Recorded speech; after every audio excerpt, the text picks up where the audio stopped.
So, did you figure anything out? The communications officer, Lieutenant Perez, asked Scotty. Not a damn thing, Scotty answered, clearly frustrated. The Empire is more than it seems on the surface. Scotty was almost 60 years old and had spent the past 30 years of his life on the bleeding edge of engineering as a professor emeritus of MIT. Then he was one of the first people to successfully graduate from the engineering track of the Imperial Space Agency's training program, making him among the most skilled engineers on Earth. But despite all of that, he still had no clue as to just how the hell the Empire had built so many outposts throughout the solar system, when just a year before, man had barely set foot on the moon. And to top it all off, not a bit of the Empire's space program had leaked whatsoever. Not the outposts, not the ships, and not even the machines used to build the outposts and ships or the tools used to build the machines themselves. His innate curiosity was absolutely murdering him. Looks like you need higher security clearance, my man. Yeah, sure seems that way, doesn't it? Scotty sighed and slumped his shoulders. He knew the difficulty of increasing security clearances and how long the process took, having undergone security vetting at the highest levels before during his career at MIT. You aren't giving up, are you? You're out here risking your life to sat your curiosity, so you can't give up now. Lieutenant Perez said. No, I'm not giving up. I was just thinking about the process of grinding my way up the chain of security clearances. Right now, I'm just a tiny speck of dust compared to the real movers and shakers in the Empire. And earning trust takes a very, very long time. I was with MIT for 20 years before I finally got onto a top secret project, and that wasn't even keyword or letter clearance. And now, with our lifespans practically doubling, who knows how long it'll take for me to climb the ranks again. Scotty explained in a resigned tone. Now that you mention it, I wonder how the Empire is going to deal with retirement. It used to be that people could retire in their early 60s, then spend their twilight years gorging themselves on the fruits of their earlier labors. But now, with the average lifespan skyrocketing to 200 years, and the time dilation in the simulation doubling that, can you imagine how people will react when they realize they have to work for hundreds of years before retirement age? Ha! People will absolutely revolt when that particular nugget of information hits home. The comms officer shuddered as his whole body broke out in goosebumps. I'm sure the powers that be have already thought of that. They've thought of everything else, after all, so I doubt there's anything two specks of dust like us can contribute, Scotty sighed again. Commander Campbell noticed the comms officer and engineer merrily chatting away instead of paying attention to their job and shot the two men a look. They stiffened for a moment, then turned back to their consoles, staring at them and performing the last-minute tasks in preparation for the catch maneuver. The others on the bridge noticed as well, and turned their attention back to their respective tasks as the outpost slowly caught up to them, relative to their position. Time crept by until the ship's AI announced, Bolter limit approaching, report status for catch maneuver. All of the bridge officers did their final checks and signaled their readiness. Helm, bring our speed to -50 FPS relative, Captain Miller ordered, then triggered the ship's AI to announce the imminent docking completion. All of the lights in the exploration vessel dimmed to a soft yellow and 3 whooping alert tones sounded as the AI announced, all hands, prepare for docking. Repeat. All hands, prepare for docking.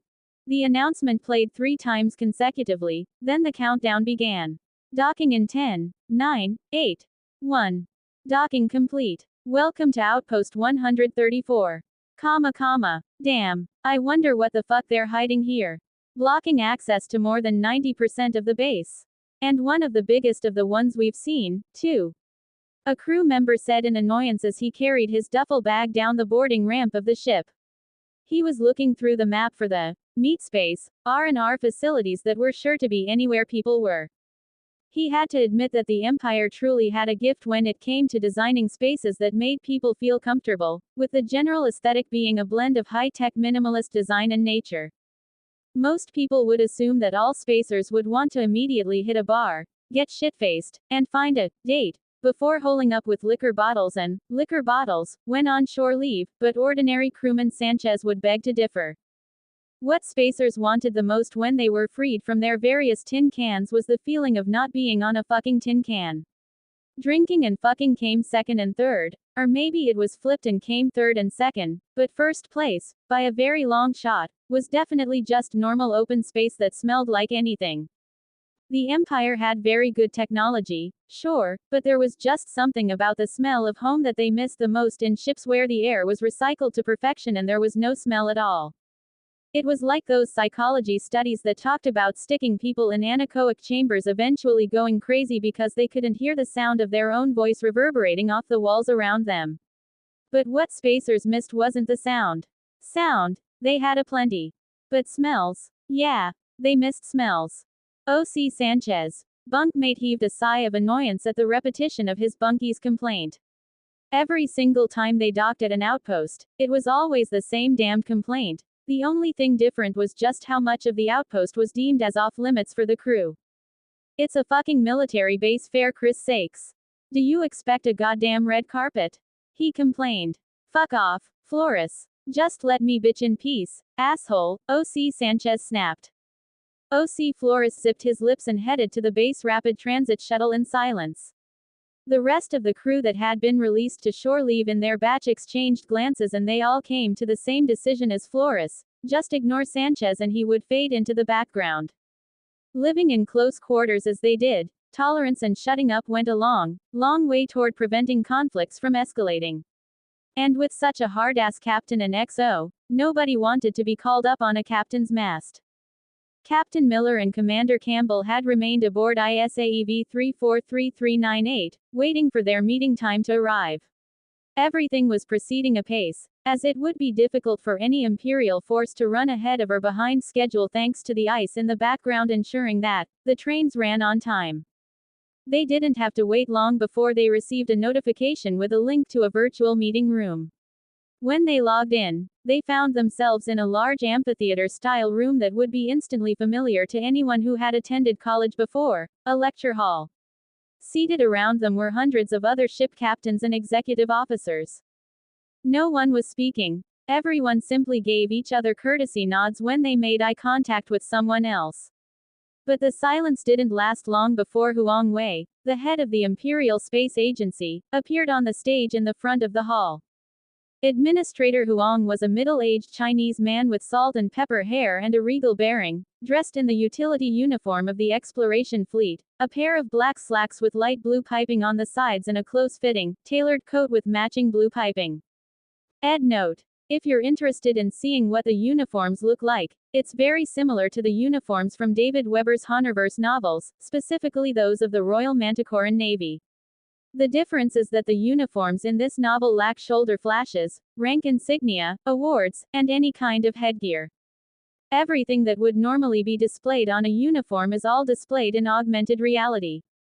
Everyone stood and saluted Administrator Huang, who returned the salute with a slight bow and said, "Please be seated. There's a lot to cover in today's meeting, and not much time to cover it in.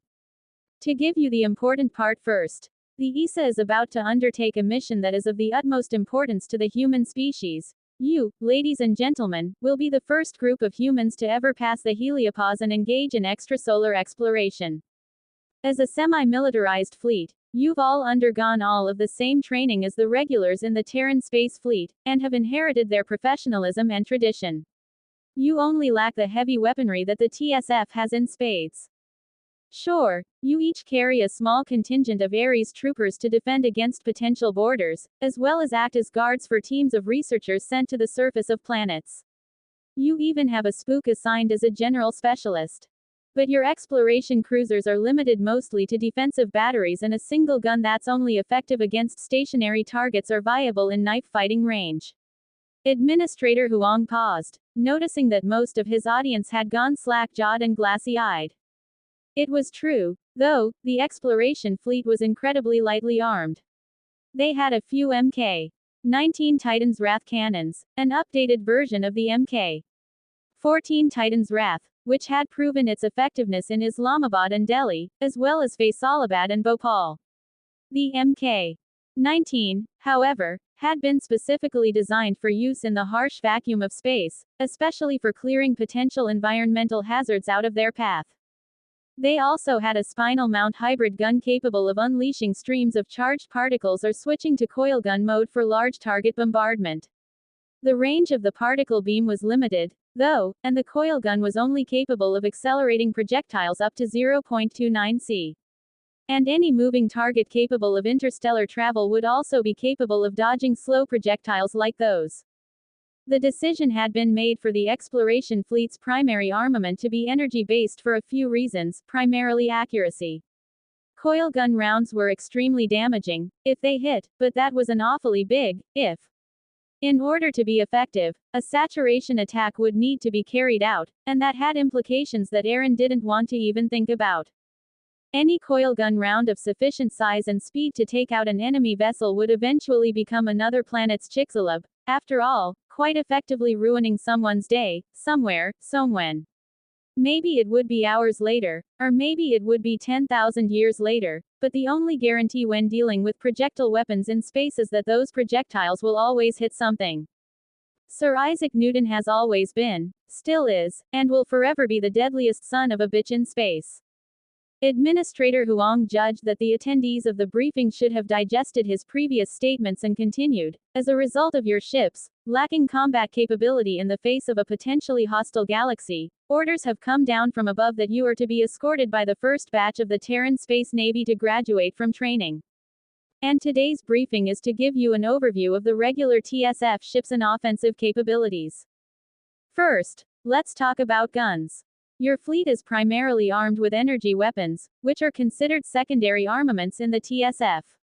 Even though beam coherence isn't an issue that needs attention in the vacuum of space, the requirement in terms of energy generation and capacitors is simply too high for space combat at distances that could measure up to millions of kilometers. Thus, the primary armament for vessels in the TSF is missiles. Missiles have extreme range capability with multi-stage design, they're stealthy, and they're capable of engaging in maneuvers to increase their accuracy. They can also carry different warheads, ranging from electronic countermeasures that blind targets all the way up to multidirectional bomb-pumped X-ray laser warheads and beyond. They also carry sophisticated sensor and targeting suits, as well as come equipped with robust electronic countermeasures (ECCM). But most importantly, they can be command detonated to avoid collateral damage, unlike dumb rounds fired from coil guns and other kinetic weapons. Administrator Huang swept his gaze across the captains in the lecture hall seats and paused, as what he had to say next would have to be delivered exactly right. He took a deep breath and closed his eyes, then exhaled, opened his eyes again, and continued, I have to notify you now that the information I am about to disclose next is classified top secret, code word GRO J1655-40. You have all been preliminarily cleared for the information, should you choose to accept it. If you do not accept your new clearance level, please log out of the briefing now. He stood ramrod straight in the middle of the lecture hall stage, waiting with his eyes closed for the 5-minute logout procedure, in case any of the captains or commanders chose not to accept the remainder of the briefing. After the 5-minute wait, Administrator Huang opened his eyes and swept his gaze across the crowd receiving their briefing. I see none of you left, he said. Good. The Empire has recently developed a new warhead as well.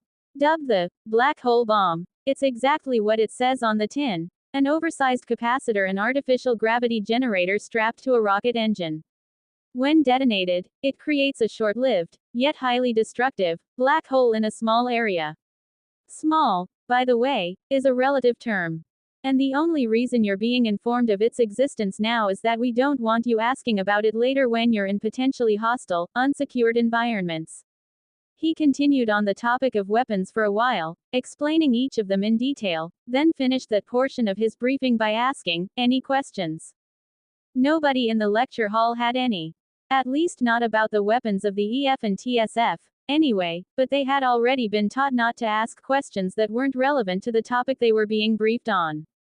None. Excellent, Huang Wei confirmed, then switched to another topic. The ships that would be escorting and backing up the exploration fleet vessels in this momentous step in humanity's journey among the stars. Ships in the TSF, and their semi-militarized siblings, the exploration fleet, were still separated by category and role, much like the Poseidon Navy. From the enormous city ship down to the humble corvette, each ship class played a necessary role in the Terran space fleet.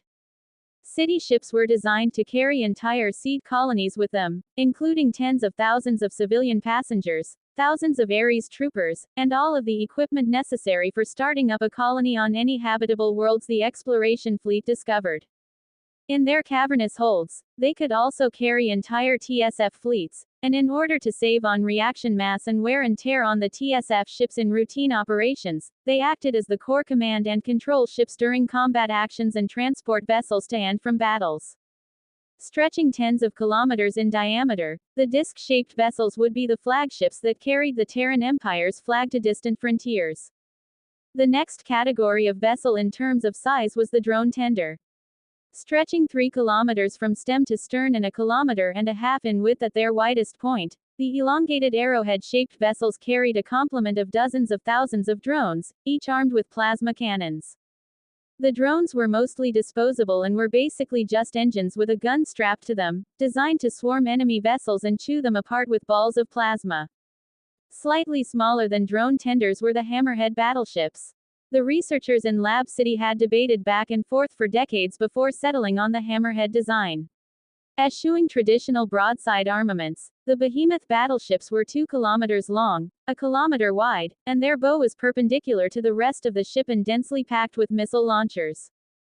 Hammerhead battleships were capable of launching up to 10,000 missiles in a single launch wave and carried enough missiles to fire 10 waves of missiles before returning to the accompanying city ship for rearmament. The workhorse of the TSF was their cruiser. Shaped like extended pyramids, they were 1 kilometer high, 1 kilometer wide, and close to 2 kilometers long, and they were the only multirole ships in the TSF capable of landing on a planet's surface. Modular in design, it could take up any role needed in any given fleet depending on its loadout. Cruisers studded with point defense batteries served as a shield against potential enemies with the same missile-centric military doctrine as the Empire, while those fitted with heavy ablative armor layers served as troop transports and would carry 80,000 troops at full load with all of their assorted equipment. Ed note. Picture Pyramid Head from Silent Hill. That's the general shape of the Empire's cruisers. Cruisers also made up the entirety of the exploration fleet, it had to be noted. Destroyers, at 800 meters long and 200 across, were lightly armored, lightly armed, highly mobile, and designed to carry small teams of elite troops meant for boarding actions. What they gave up in durability and attack capability, they gained in speed and maneuverability. Given enough distance, they were the largest ships in the fleet capable of actually dodging lasers and other light-speed weaponry, given enough distance between them and the vessel firing upon them. And finally, the humble corvette.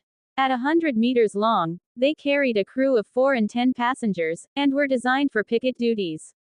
Heavily armed for their size, they were the mainstay of the fleet in case of piracy, and they were also the only vessel design in the fleet that was capable of stealth, invisible to both sensors and the naked eye.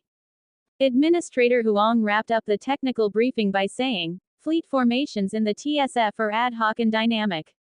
With the uninterrupted, instantaneous communications made possible through quantum communicators and the assistance of ship's ice, every vessel in the TSF is capable of fulfilling the role it was designed for in any fleet at any given moment. The only difference, ladies and gentlemen, is the color of the paint in the passageways of the city ships coordinating a fleet."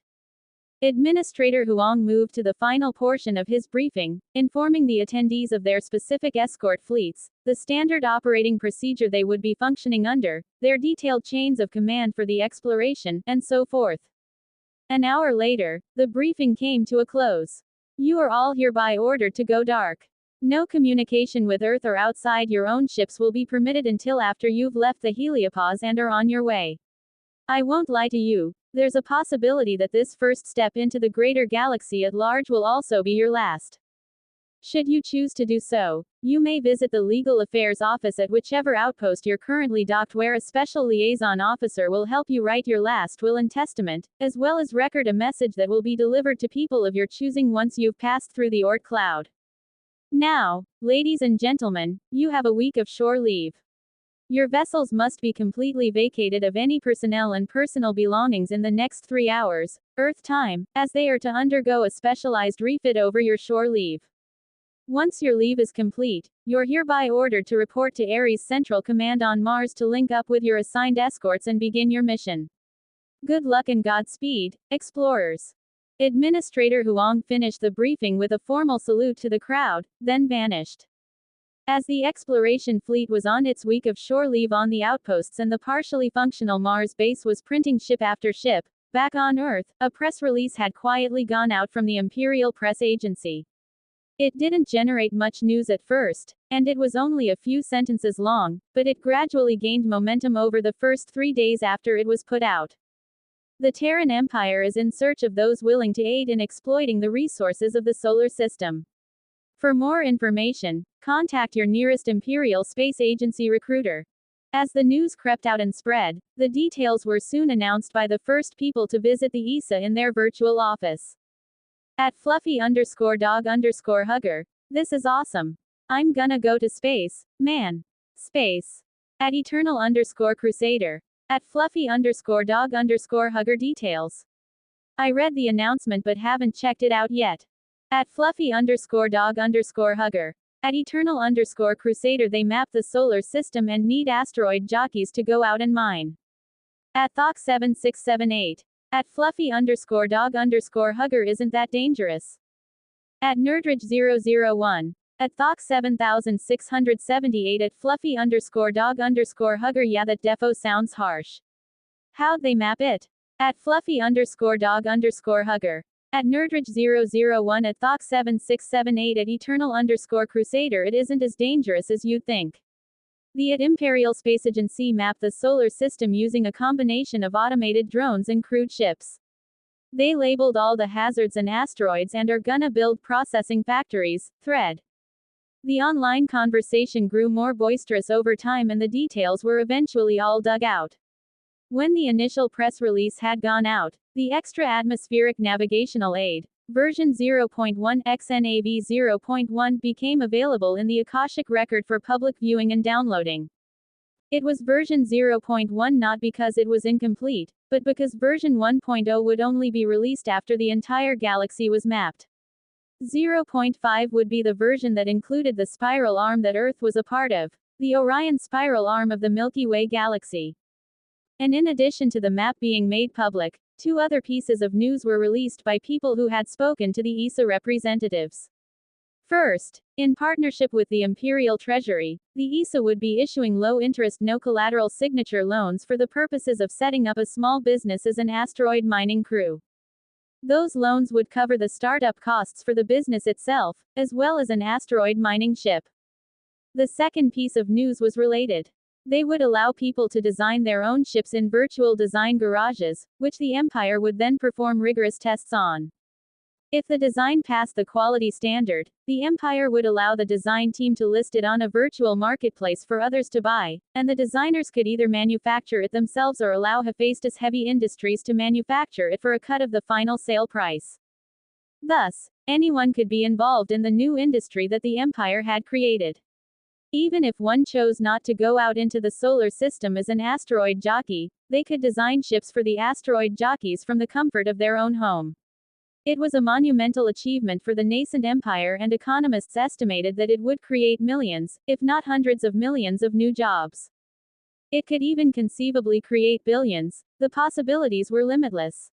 But along with the limitless possibilities came limitless risks. The risks of asteroid mining were obvious, but less so was the risk of designers putting everything they had toward creating new ship designs and failing, leaving them penniless after quitting their jobs and living on savings only to fail to design a ship that the Empire's testing would accept.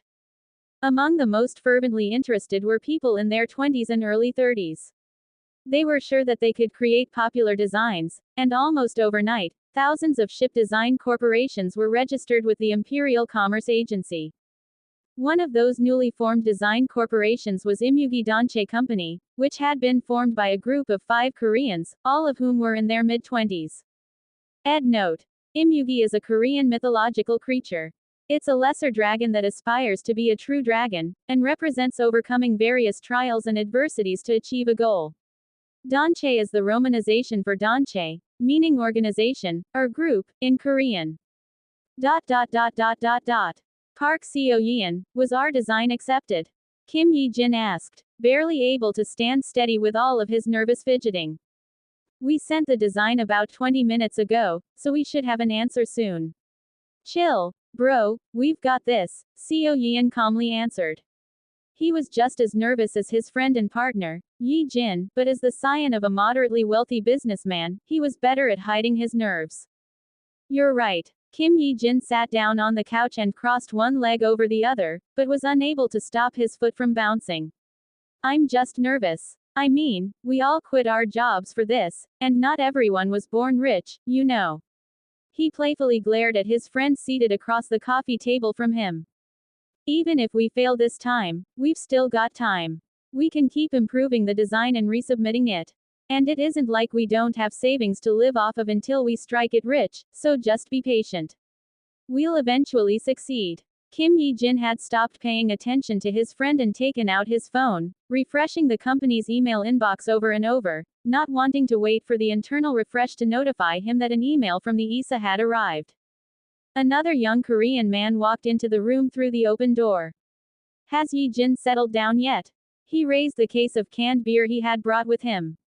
I come bearing peace offerings, he laughed. Suk-han. Park Seo-yeon stood and grabbed the newcomer by the shoulders. Ha ha. Is it time to drink already? When isn't it time to drink, brother? The newcomer exclaimed, then set the beer down on the coffee table. Yi-jin, chill out and have a beer. Kim Yi-jin set his phone down next to the beer and said, you're right, worrying won't make the email come any faster. Just then, his phone dinged with a notification. Quick, what's it say? Everyone in the room crowded around Kim Yi-jin, who had just taken a drink of his beer. Yi-jin sprayed the mouthful of beer on his friends and coworkers, none of whom cared. He picked up his phone and, for the first time since he'd had a smartphone, fumbled to unlock it under the expectant gazes of his good brothers. He finally unlocked the phone and opened the email, and his lips mouthed the words as he read it. Then he tossed his phone back to the tabletop in disappointment and chugged his beer before saying, it wasn't from the Empire. But if you want bigger dicks, boy do they have some pills for you. He laughed, then leaned back on the couch. To be fair, even having a chance like this is the Empire's generosity. It'll take a lot of time, effort, knowledge, and even luck to succeed. But even if we're late to the table, we should at least be able to pick up some leftover crumbs, and that'll be enough to cover us in the beginning. So don't have super high expectations right now, brothers. We just need our passion, drive, ambition, and hope, just like Imyugi. Park Seo-yeon exclaimed, putting his hand palm down over the coffee table. His friends put theirs in as well, and with a cheer of, Imyugi Danche. The people in the room broke apart, laughing. Similar discussions were taking place in many locations among many different groups. Some were school clubs, others were mega corporations like Walmart, and even agribusinesses like Monsanto and Tyson were getting involved in what they saw as the ground floor of another industry they could use to further diversify their investment portfolios. But in a few businesses, like SpaceX, Blue Origin, and Virgin Galactic, the tone of discussion was much different. Unlike the optimism of the school clubs or the ruthless financial discussion of the mega corporations or companies seeking to diversify their investment portfolios beyond their core competencies, the space-focused companies were more businesslike as they spun into action. While the rest of the groups were meeting in classrooms, conference rooms, or Wall Street offices, the space companies started in the boardroom. The decisions they made were a matter of course, delegating design and testing tasks to various engineers working for them. They even sending out headhunters to recruit more people who specialized in tasks they felt were necessary. With the privatization of the solar system, at least within limits, the space-focused companies were determined to come out the victor in what they saw would be an epic scramble to divide the pie that was the solar system. But for now, whether amateur, professional, or anything else, everyone would need a response to their proposal from the Imperial Space Agency. Similarly, they would need to consider whether or not they would contract out their production to Hephaestus Heavy Industries. After all, whether they were among the first or last companies to facilitate the exploration and exploitation of resources in the solar system would depend on their manufacturing capability. And HHI was currently the only company that had the capability to manufacture spaceships that could pass any safety standards, no matter how stringent. A startup, on the other hand, might be able to manufacture them, eventually, but there would be accidents. And not a single insurance company had publicly revealed their stance on whether they would underwrite such a risky profession as asteroid miner or space explorer. Thus, the risks were commensurate with the potential profits, and everyone getting involved had an important decision to make. One might wonder why, with the capabilities that Hephaestus Heavy Industries showed, they didn't simply monopolize the manufacturing industry entirely. They certainly had the technology to do so, after all. Most people even expected monopolization would be a foregone conclusion, as what sane person would let others climb their personal mountain of gold? Thus, people had been busily producing their signs and coming up with their slogans to protest against a monopoly that simply never appeared. Indeed, with Felix at the helm, HHI offered outreach instead of miserly stinginess. Instead of buying designs from people for a pittance, they publicly released a list of services they would provide to entrepreneurs. Sure, they offered to outright buy designs and manufacture themselves, but the company itself recommended against doing that. The offer was simply for those who found themselves overwhelmed and foundering, barely able to tread water in a shark-infested ocean that had just been thoroughly chummed. Ed note. Chumming is the act of throwing bloody offal, usually fish intestines, skeletons, and heads, into the ocean in order to attract sharks. Shark fishermen use it to make catching sharks easier, and adventure tour companies that offer swim with sharks packages use it to ensure that people actually see sharks when they go down in their shark cages. But what they recommended was a balance between profit and safety. They would instead allow people to license their production lines for the cost of raw materials plus a scaling percentage of the final sale price of whatever it was they were manufacturing. The percentage ranged from 5 to 20%, and the list of goods was thoroughly comprehensive, to say the least. The only thing HHI kept strictly to themselves was their own technology, and not even the most rabid anti-fan with an overweening sense of justice could argue against that. What currently held the public's attention, though, was the capability of HHI in the space-related industry field. Their offerings were unbelievable, to say the least. At Moloch 91, bruh. I just read the list of at Hephaestus Heavy Industries space manufacturing stuff and I don't believe it. Nobody can offer 100% guarantee. At Hephaestus Heavy Industries. Oh, at Moloch 91, but we do offer that. All products manufactured by HHI are guaranteed to meet or exceed 100% of all safety and usability requirements, as well as a 100% adherence to the design schematics we receive. At Ahmed_94. At Moloch 91 lol, you just got owned. Sick_burn.gif. At Moloch 91. At Hephaestus Heavy Industries. At Ahmed_94. If there really are zero manufacturing defects in any of HHI's products, I'll livestream myself chopping off a finger. At Hephaestus Heavy Industries. At Moloch 91, please don't cut off your fingers. What'll become of your love life if you run out of fingers? The arguments online were intense, to say the least, and the flame war practically burned the internet to the ground. Thanks to Hephaestus Heavy Industries opening the floodgates, more than 1 million new companies were registered in a very brief time. And following that, millions of patents for space-related equipment, ranging from cups and other dishes that were designed to incorporate gravity plating to ensure they didn't spill during heavy maneuvers, all the way to prospective capacitor banks and engines. It wasn't that the Empire had released their technology to the public domain, but rather that people were allowed to incorporate the tech in their design as a kind of black box piece that they could license from the Empire. The only requirement was that, if a design incorporated publicly known Empire technology, the resulting object could only be manufactured by HHI. That was in the licensing agreement, and no negotiation on that clause would be accepted at all. The Empire, meanwhile, did absolutely nothing to stem the tide of the crowdsourced innovations. Quite a few things, in fact, had surprised both Aaron and Felix with the thought processes behind them. Oddly enough, the dishes were what surprised them the most. I can't believe we didn't think of that, Aaron moaned, leaning back in his chair and covering his face with his palms. Rena looked at him and snorted a soft giggle, then covered her mouth and looked shocked at the weird noise that had just come out of her mouth. We aren't gods, so of course we're gonna miss some things here and there, Felix said, chagrined. I can only wonder what else we forgot. Aaron sat up straight and consciously cleared his expression. We need to heavily reward the people who succeeded. There's a lot of designs out there that aren't very feasible, quite a few that barely meet the baseline in terms of performance, and a few that exceed them. But the people who think of things that we should have thought of and didn't, he sighed. How should we reward them? Felix looked troubled. I'd say that I could hire them as designers at HHI, but that'd defeat the purpose of looking for Lamar's. Plus, monopolies, even at their loosest, are downright terrible for the economy and we can't afford that right now. How about an award? Rena suggested. Give them money and recognition.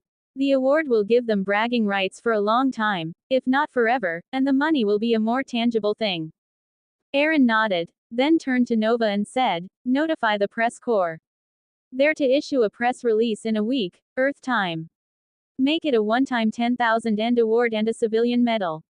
Call it the Innovation Award, and we'll hold the award ceremony in. He looked up at the ceiling and thought for a moment, 2 months from now at the beginning of March.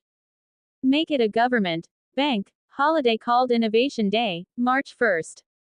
Yes, sir, Nova replied, then flickered as she sent the notifications to Gaia, who would distribute the tasks to the proper departments and follow up on them. So, when should we send out the offers?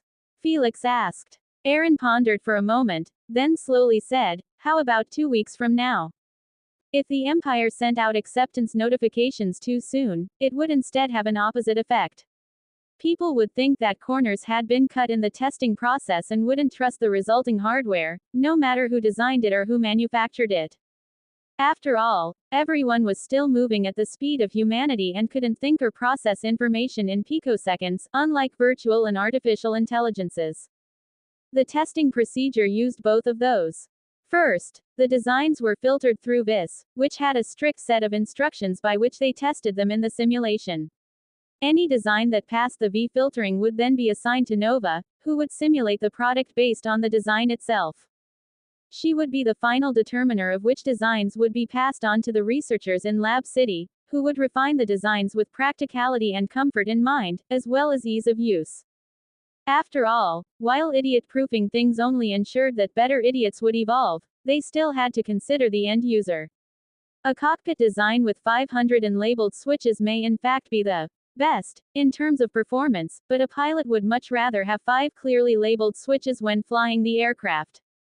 They naturally wouldn't go as far as the US Army did, where the main battle tanks had a clearly labeled button that conspicuously stood out and had a large label that read, push to start, but they would definitely make things easier for the end user to operate. Ed note. The M1A1 Abrams main battle tank actually has that exact button in it. It's conspicuously placed as the only button on a panel littered with indicator lights and has a 4 or 5 inch space around it to prevent tank drivers from hitting the indicator lights and wondering why the tank isn't starting yet. 2 weeks later, in Park Seo-yeon's living room. The 5 partners behind Imugi Danche were having a planning meeting when their phones all lit up and sounded a unique alert tone, indicating a message had been received from an Imperial official. They all pulled out their phones and unlocked them, then a holographic display automatically lit up with a push notification from the Imperial Space Agency. Congratulations, Imugi Danche, on your design, patent 1970002-813604-XT588 volts 2 TEP pending, for being accepted into the innovation program. A representative will contact you within the next 48 hours with further details. Please follow this link for more information on your rights and responsibilities as a company in the innovation program. Welcome to the team, Imugi Danche. All 5 of the people in the room froze as they read the email on their holographic display screens, their mouths open so wide they could swallow a chicken's egg without breaking the shell. Then the shouting began a full 3 minutes later after they all came out of their collective stare state and leapt at each other, jumping up and down in a jubilant group hug. They had done it. This calls for a celebration. Kim Yi-jin shouted, and went to the kitchen. He soon came back with a bottle of Dom Perignon champagne. He popped the cork and champagne foam covered the 5 celebrating friends, who didn't care in the least about the mess, and poured each other a glass. To the innovation program and the empire. Park Seo-yeon shouted as he raised his champagne flute. And to the emperor, long may he reign. After a few minutes of celebrating, followed by quick showers and changes of clothes all around to wash off the sticky champagne residue, the 5 men in charge of Immugi Donche called their families and friends to spread the good news. You aren't gonna believe this, but, Mom, we did it. Dad, our design was accepted. Honey, how would you like to visit space? Sis, guess what? The calls lasted for hours until well into the night, but all of them were too excited to sleep and began a proper Korean drinking party that went all around the city, from bar to karaoke to bar to restaurant, and so on. It wasn't until their 6th stop that they were too inebriated to move and the bartender called for a car to bring them home. The next day, 5 men were in Park Seo-yeon's living room nursing their hangovers and discussing their future plans. I think we should let HHI do the manufacturing. They hold quite a few patents on black box imperial tech that we incorporated into the design, so it's the best option. Otherwise we'd have to find a factory that can manufacture most of the parts, then send them to HHI for final assembly anyway. So just letting them handle it from start to finish not only guarantees the quality, but also cuts out a lot of middlemen, Moon Hyunwoo said. Though the 5 men were all fast friends and had no idea of how to set up a corporate structure, Hyunwoo was their tech guru, and the others would generally defer to him on all matters technical. A chorus of agreements followed his suggestion and the matter was considered settled. Moon Hyunwoo was unanimously appointed as the person who would contact Hephaestus Heavy Industries and work out the licensing and manufacturing deal alongside Kim Yi-jin, who had the most experience in a corporate environment. Yi-jin had worked as an intern for a Korean corporation that manufactured office chairs up until he'd been roped in by his friends to shoot for the moon, or rather, the asteroids. That's settled then, Park Seo-yeon announced. So on to the next topic. Where should we go to prospect? Everyone in the room exchanged glances and shrugs. None of them had any mining experience whatsoever, especially considering that South Korea wasn't particularly rich in minerals and lacked a robust mining industry. Most of the materials used in South Korean manufacturing were imported from other, richer countries like Australia, China, Japan, and Russia. We should probably hire prospectors. Or maybe we can just put our ships on the marketplace and sell them to others, someone finally suggested after a few minutes of silence. Now that we've got experience under our belts, why don't we start designing pleasure yachts instead? We could go after the rich people that way, came another suggestion. Oh, that gives me an idea. There aren't many super rich people anymore, not after the shuffle, anyway. So how about we build a big solar system cruise ship that'll offer vacation packages for every budget? Kim Yi-jin chimed in. Why don't we? We could. I think we. The conversation shifted to brainstorming. Then after an hour or so of that, when suggestions had grown too unrealistic to continue, Park Seo-yeon cut in and said, okay, settle down. We can branch out and do multiple things. We can offer leases on asteroid mining ships where people interested in asteroid mining pay for their ships with 5% of their finds for, let's say, 10 years. Another avenue would be designing luxury yachts for solar trekkers. I think people with disposable income would be more than happy to buy their own spaceships. Rich people's money is easy to earn if you offer them a way to increase the size of their assets in dick measuring contests.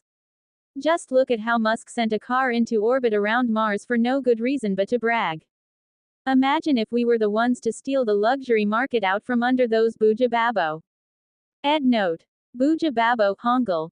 Buja Babo, is a phrase that supposedly refers to people who have great wealth, but lack intelligence or common sense. The Korean term literally translates to, rich idiot, or, wealthy fool. I don't have any knowledge of Korean myself, much less their slang, so I went to the expert on this one. ChatGPT. Let me know if I got it wrong here, yeah. The Immugi Donche meeting continued, the 5 friends using sheer enthusiasm to make up for the complete lack of experience in actually running a company. They were far from alone in that, however, as the innovation project had accepted a lot of designs from startups, that had zero experience and were, realistically speaking, doomed to eventual failure. Some might survive, but the shark-infested waters that corporations regularly swam in were definitely not for everyone, a lesson that most of the bright-eyed, bushy-tailed, and optimistic people diving in headfirst was soon to learn. But if those that failed continued trying and trying again, they would learn the important lessons and, eventually, become one of the giants whose shoulders future generations could stand upon to look further into the foggy, distant futures themselves. The explosion of space-related companies, whether they focused on selling designs or customizing their own ship in pursuit of the vast mineral wealth present in the solar system, or anything in between, was the beginning of a wealth redistribution within the empire. Aaron himself was in favor of the shakeup and injection of fresh blood into the stale economy that had been the playground for the detached and delusional ultra-rich people for far, far too long. So he would put his money where his mouth was and invest in everyone who dared to dream, ensuring that they all had an equal chance of fulfilling those dreams and kickstarting the age of exploration. It also proved a rather effective distraction from the events of the recent past, as well. With so many negative things happening since the founding of the empire, it was good to inject a little bit of hope and enthusiasm into the collective subconscious of humanity. Ceres Station, Earth's second moon, had now become part of the planet's skyline for everyone on the right side of the planet. All of what used to be Asia, half of Russia, Australia, New Zealand, and all the way to the American Midwest, people could simply look up at any hour of the day and see the enormous dwarf planet hovering in the sky.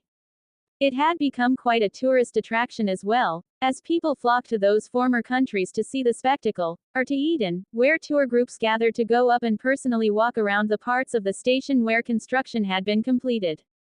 The only difference was the cost. Touring the station itself, at least in reality, was much more expensive than simply flying to a part of the world where one could see it from the ground. Roswell, New Mexico, in particular, had become a tourist mecca, as had Sedona, Arizona, oddly enough. Roswell was understandable, as they had always had a space tourism theme, but Sedona was historically home to hippies and neo-pagans, both old and new, so nobody quite understood the draw there. But regardless of the high cost, the tour groups all had reservation lists stretching out all the way into next year, though more than 10 million people had already visited it. And everyone who had been lucky enough to buy spots in those early tours considered it well worth the cost simply from the thrill of riding the elevator up the swaying anchor cable alone.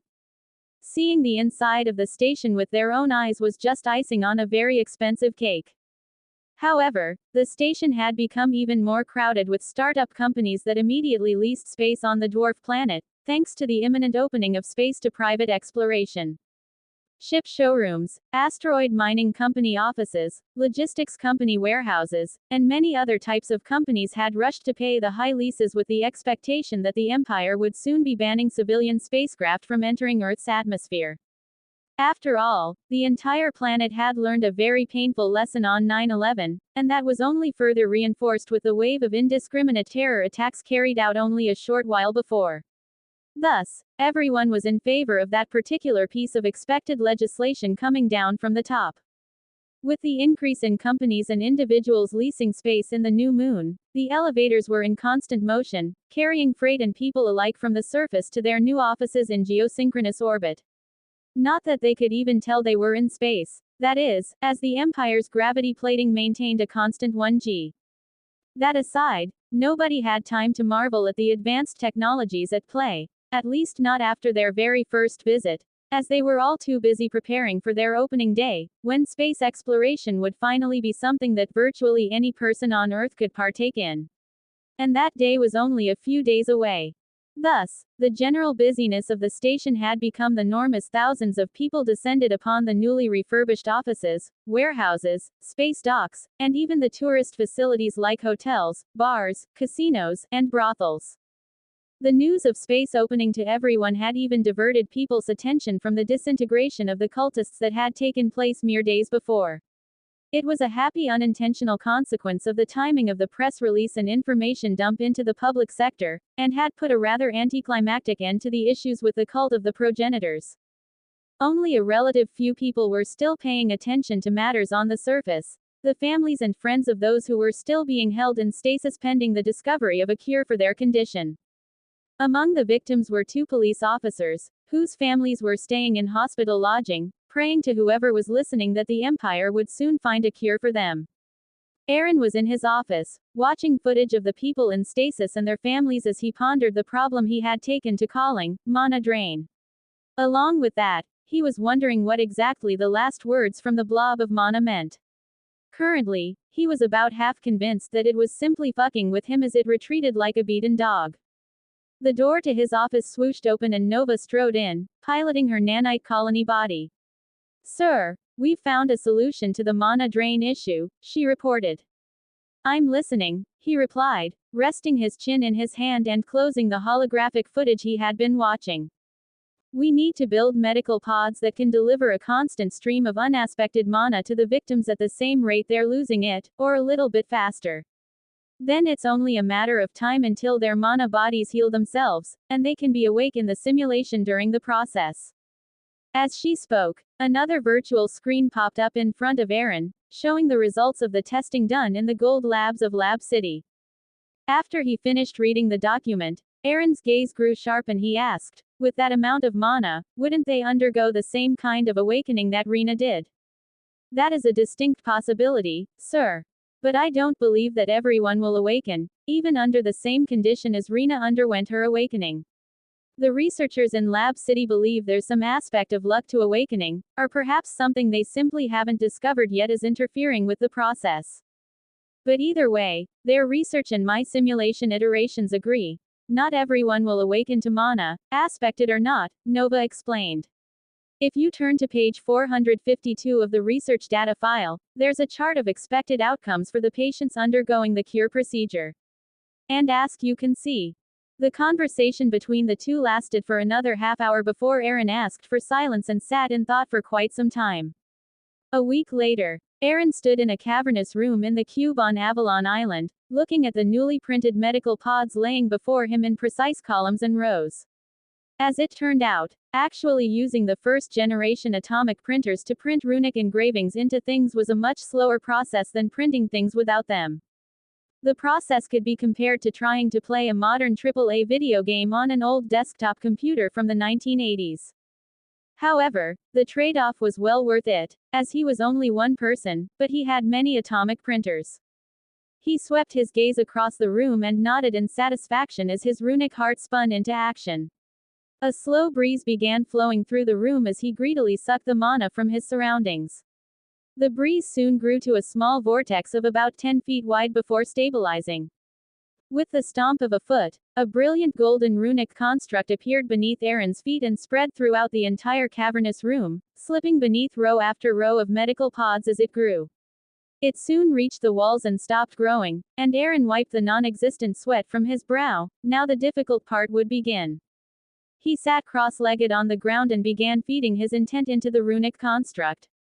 Milky white ripples spread from him, lightening the golden glow of the construct as they swept over it. Unlike the construct, when they hit the walls, they rebounded like ripples hitting the side of a swimming pool. The ripples continued emanating from him in time with his heartbeat, which gradually increased in speed and intensity, staining the runic construct around him white as they swept through it. Soon, the entire construct was glowing with a dim white light that rapidly rose in intensity and brightness until, if someone were to see it, it would blind them and leave a shadow behind their closed eyelids. The white light climbed up the sides of the medical pods, filling the grooves printed in them by the host of atomic printers that had built the equipment atom by atom. Nova, observing the activity through the microscale cameras installed in the room, ran billions of simulations as the process continued. Simulations show a 100% success rate in imprinting the new pods, sir. It should be completed in just under 3 minutes, she reported through Aaron's implant. He grunted an acknowledgement, unable or unwilling to take his attention off the task he was performing. Though the simulations had all checked out over the past week, and he had rehearsed the imprinting hundreds, if not thousands of times in that time as well, it was the first time anything like this was being carried out in reality, and he was determined to take extra care to prevent any mistakes. Cut corners lead to bad outcomes, after all. These pods were meant to cure the unwilling victims of the unmourned megalomaniac behind so much death and destruction, and it was also the very last thing that would finally put paid to the cult of the progenitors' legacy. The healing represented something far bigger than the act itself. It would be the end of a turbulent chapter in the Empire's existence and the beginning of another. Thus, he was determined to do it right. A few minutes later, a bright flash of light shone, accompanied by a shockwave of mana that spread out and penetrated the walls, reaching a significant portion of the cube and causing people to wonder what had just happened. Aaron opened his eyes and looked at his newest creation that he had dubbed Awakening Pods. They were designed to feed mana from compressed mana stones into their occupants, allowing him to tailor a person's awakening to a specific element. In a pinch, they could also allow for unaspected awakenings, as Rena had experienced, but the amount of mana required for those was prohibitive, to say the least. So instead, he had spent the past week manually carving runes on a series of extractor bots that would head to areas where specific elemental mana densities were high, then gather that mana and condense it into mana stones, a term he had picked up through reading web novels in his rare downtime. His stockpile of mana stones had been growing since, and would only continue to grow exponentially. The decision to do so had two main benefits. First, it would allow for the operation of the awakening pods to heal the final cultist victims, and second, it would slow down the increasing mana density around the world and give him time to settle the current batch of awakeners before another mass awakening began due to the ever-increasing mana density in the planet. "Bring in the stasis pods, Nova," Aaron ordered. "Yes, sir," she replied, and a hidden door slid open in the side of the room. Stasis pods began drifting through the loading door one after another, almost like a line of ants. Once they passed through the door, they began heading toward an unoccupied awakening pod, where they were met by Res QR bots that transferred the patients from the stasis pods to the new pods for their treatment cycle. Seeing that the procedure was well underway, Aaron stood, nodded to Nova, who had appeared in his augmented reality view as soon as the imprinting process was successfully completed, then walked out of the room through a smaller door. He was met by two of his Emperor's Aegis, who took up positions on either side of him and a step behind, but he paid them no mind. A week and a half prior, he and Rena had had their first minor spat. He maintained that he needed no protection inside the cube, or other government buildings for that matter, but Rena had insisted that he go nowhere unescorted. Her argument was well thought out and presented, as befit the scion and heir of a megafamily like the Rothschilds, so he had eventually capitulated and agreed to the escort. But while he had agreed, he didn't have to like it. So he had decided to simply ignore his escorts beyond what was necessary for the sake of politeness and to ensure that they felt valued. Other than that, he acted as he thought the Emperor of all humanity should. Passing through the hall, he entered another room which led to a block of apartments where the close families of the people now undergoing the final healing process would stay through the duration of the treatment. The block included an amphitheater that would serve as the perfect venue to gather the people staying in the complex, and he triggered an announcement in their rooms that he would be present to explain the treatment process their loved ones were about to undergo. He sat in a seat at the back of the stage and his escort split up. One of them stood behind him, where he would be out of view for casual glances, and the other headed to the door of the amphitheater, where people would soon be streaming in to meet the Emperor in person.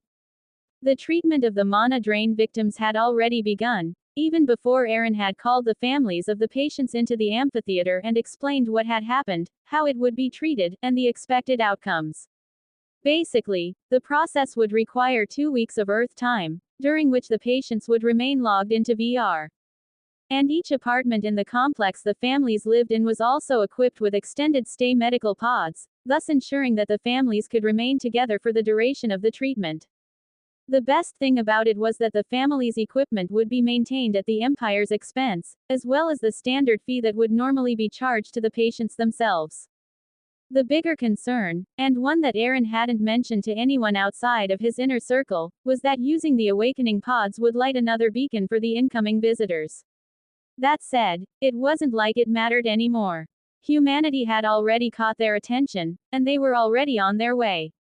Worrying about whether or not they were paying attention to the cradle of humanity was like locking the barn door to guard against thieves after the horses had already been stolen. And it wasn't even that big a concern, either. Aaron had already enacted countermeasures to prevent other civilizations that could detect mana from finding Earth. The shield he had created had more than simple blocking capabilities. It could prevent energy leakage just as well as it could prevent physical passage, and much, much more.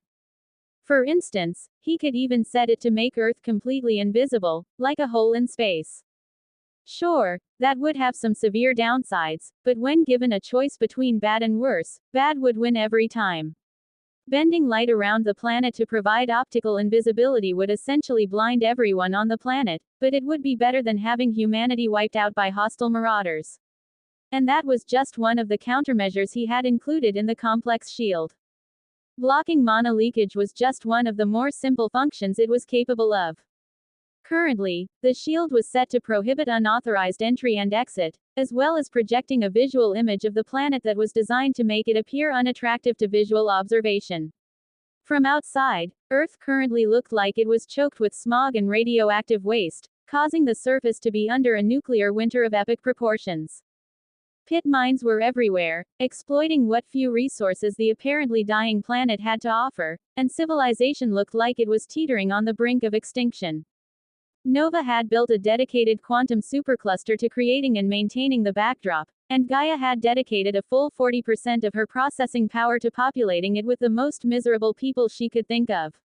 Aaron, for his part, was quite satisfied with the outcome, though he was uncertain how well it would perform when met with alien observers. After all, the appearance of the planet and the plight of humanity on it wouldn't match up if the observers were using old light as a reference. And since the change from prosperous industrialized society to basically hell on Earth was instant, it could raise some eyebrows. Or whatever the equivalent facial expression on aliens was, anyway. Add note. Old light is the light visible from light years away. For instance, if people were to use extremely high-powered telescopes to observe a planet in Alpha Centauri, which is a bit over 4 light years away, we would see the surface of the planet as it was 4 years ago. If you flip that around and have people from Alpha Centauri observing Earth, they would see Earth as it was in 2020, not as it currently is. He couldn't hide the upcoming industrial revolution in the solar system, naturally, but he could at least make the planet itself look far more unattractive to at least some alien species. Hopefully, anyway. Plus, it would at least hide how fast humanity was adopting new technological advances even if a canny observer discovered the discrepancy in the before and after of it all. With both the visual aspect and the energy leakage under control, all that remained was ensuring that communication discipline would be maintained, both on the surface of the planet and out in the solar system beyond its atmosphere. Thus, Aaron decreed an empire-wide mandate that all communications would be through quantum communications, period. He couldn't do much about non-citizens, however, but by the simple expedient of setting the planetary defense shield to block every wavelength on the electromagnetic spectrum except for visible light, communications immediately went down. And once that happened, Yusuf al-Mutari, the Minister of the Exterior, went into action. In a matter of weeks, the remnant governments on the planet had hammered out treaties with the Empire that gave them access to quantum communications, which was a huge win for Operation Boiling Frog. Aaron was definitely not playing around with the security measures he had implemented to protect his empire, and the entire planet by extension. Once he gathered enough resources, he would even implement what he had named Project Loki throughout the entire solar system, blocking the accurate view from the heliopause. Not to mention the spy prevention, just the shield itself would act as a very effective first line of defense against potentially hostile alien invasions. In preparation for the implementation, another quantum supercluster had been dedicated to creating the image of an interplanetary war and the resulting ruined solar system left behind, providing the Sol system with a thick protective barrier as well as camouflage that would make it uninteresting in the first place. And the protection of the solar system would be thoroughly planned, leaving no loopholes for observers to discover that it was faked, unlike the loophole left in Earth itself's coverage.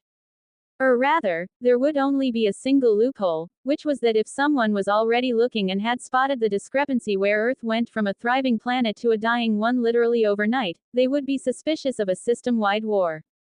But the odds of that happening were slim, according to all of Nova's calculations. The planet would have had to already be under observation in order for them to notice the discrepancy caused by Aaron enabling the shield's visual projection feature. And that would require the observing party to be in the right place at the right time and paying attention to the right thing moment by moment. The odds of that happening were low enough, statistically, that Aaron had decided it was worth the risk.